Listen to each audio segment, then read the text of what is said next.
Imagine living for 5 months in wet, muddy trenches with your comrades and friends dying all around you. Rats skitter around, stealing bites from all the rations, and now all you can do is wait, not knowing when the next onset of attacks will be. You thought this war would be over quickly, but this proved not to be the case. Now, Christmas, a holiday that once brought you joy, approaches and it only reminds you of what you could lose.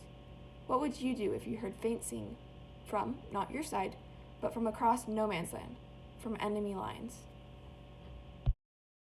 This Dolly and Beth, and our project is about the Christmas miracle of 1914, otherwise known as the Christmas Truce. This was an unofficial ceasefire all along the western front of the war. On late Christmas Eve of 1914, German soldiers started to sing Christmas carols and other patriotic songs. Soon the British and other troops joined in. The next day, soldiers met in no man's land to exchange gifts and family stories. Additionally, many joined in spontaneous games of soccer.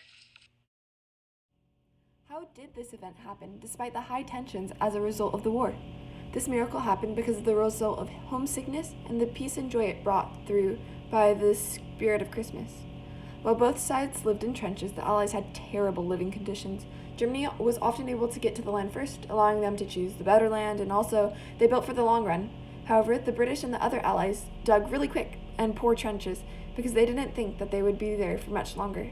This meant that the trenches were cramped, and if it ever rained, the ground would puddle and be muddy for days. Additionally, it was cold during the Christmas months. A lot of the soldiers would get this medical condition called trench foot due to the constant moisture. All of the reasons above and more contributed to this miraculous event. How widespread was the Christmas truce? The Christmas truce was believed to have some two-thirds of troops, about 100,000 people, participating in the peaceful break during this interminable war. Just to reiterate, the night before on Christmas Eve, they sang carols. The next day, the men participating in this historic and shocking event were said to have exchanged gifts such as food, buttons, hats, boxes of chocolates, and cigarettes. Additionally, despite the language gap, they also told family stories. Many Germans worked in England before the war, so it wasn't impossible to communicate. They also utilized this time of peace to bury their dead who lay strewn in no man's land. What events happened because of this truth? Men were able to set aside their differences and thoughts of what the enemy was made to appear like and be able to open their hearts to truth and realize for, if only a brief moment, the truth that each side's enemy was really just a normal boy or man. Each soldier was there to defend their families and loved ones and protect themselves. Barnes' father could not believe his eyes. Quote, "Here they were, the actual practical soldiers of the German army. There's not an atom of hate on either side." End quote.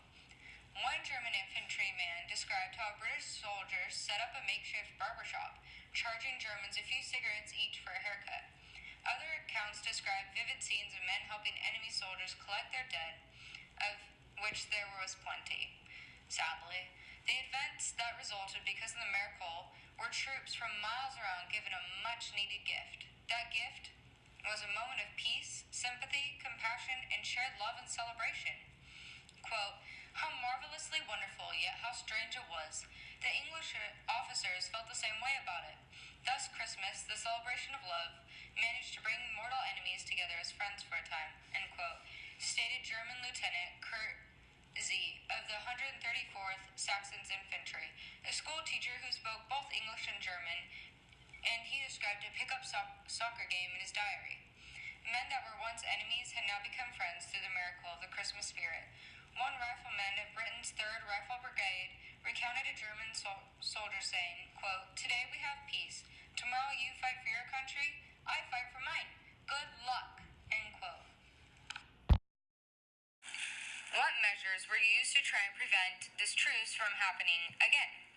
In one account, a German scolded his fellow soldiers during the Christmas truce.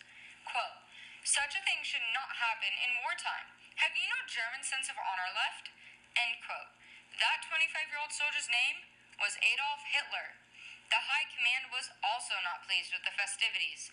On December 7th, 1914, Pope Benedict had pleaded with the leaders of the battling nations to hold a Christmas truce, asking, quote, "that the guns may fall silent at least upon the night the angels sang," end quote.